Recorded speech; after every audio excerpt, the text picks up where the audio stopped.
Hi everyone! Today I want to discuss something that I've been thinking quite a lot about. This topic kind of came to mind when I was reading Harry Potter and the Cursed Child and I was looking at all the comments this book was getting. Unless you've been living under a rock, you will know that this has been receiving very mixed reviews.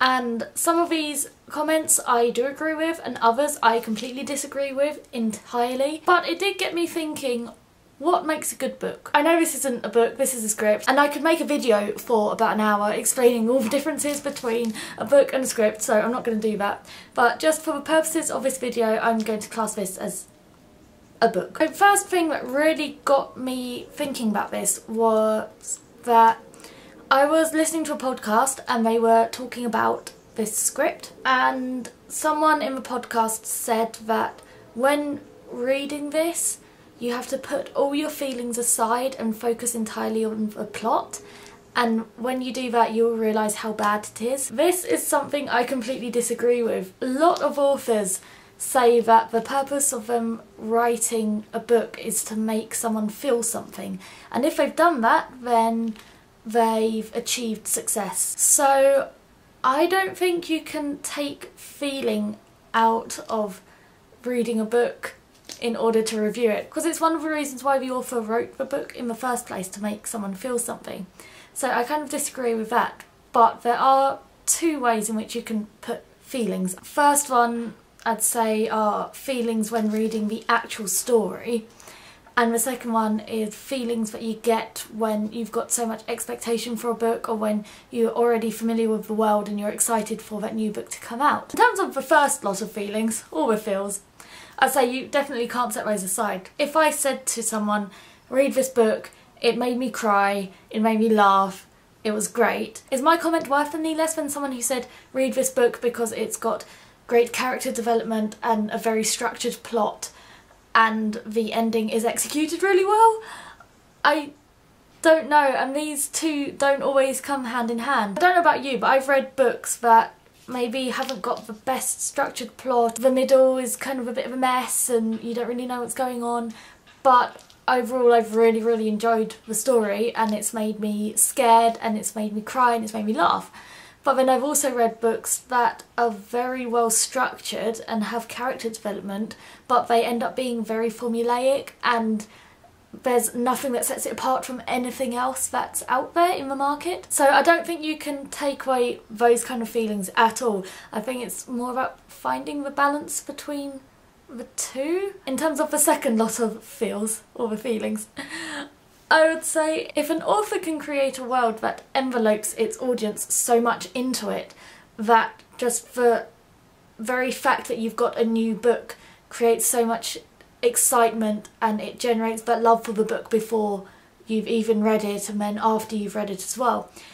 Does that count as a success as well? I think that's quite an incredible thing someone to do. There's so many books out there. It's so difficult, especially now where you've got so much access to new books and new materials, and also being in an age where people flick from one thing to another like that. I think it's a huge success if an author can generate that much excitement about a new book in a series, no matter what number book it is, whether it's the first, well not first, but whether it's the second, whether it's the 8th, and how it can maintain that audience so strongly as well. I would say that's quite a success in itself. But really it's about the balance between how you feel about a story and where the technical aspects kind of come into it as well. Another thing that came up was I watched a video by Ariel, over Ariel Bissett, and she made a video about Just One Day, and she said that when she read that book she read it and she absolutely loved it, but when she went back to read it and she didn't like it. And she said that she simply read the book at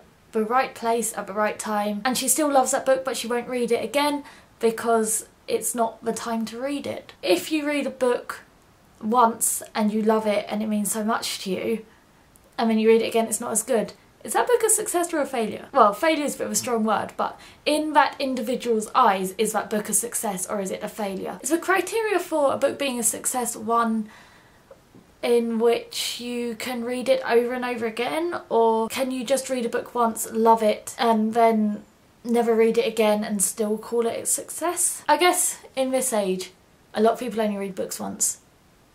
Some people read books more than once. I read books more than once. Most people read books once. But what if you pick up a book and you don't like it?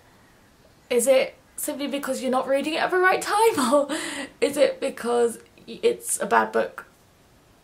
I don't know, so many questions. And it also brings up one more thing, and that is the idea of once a book is out there, it's no longer the author's, it's for readers. So if you've got a book and it's advertised as being really scary and you should read this with your light on because you will not sleep at night, and you read it and it's not scary but you find it really funny, and you're saying to people, oh, you have to read this, it's not scary at all but it's so funny, does that mean the book is a success or a failure? It's not what the author intended, but is it a success in its own right? I'm going to leave this out here. What do you think?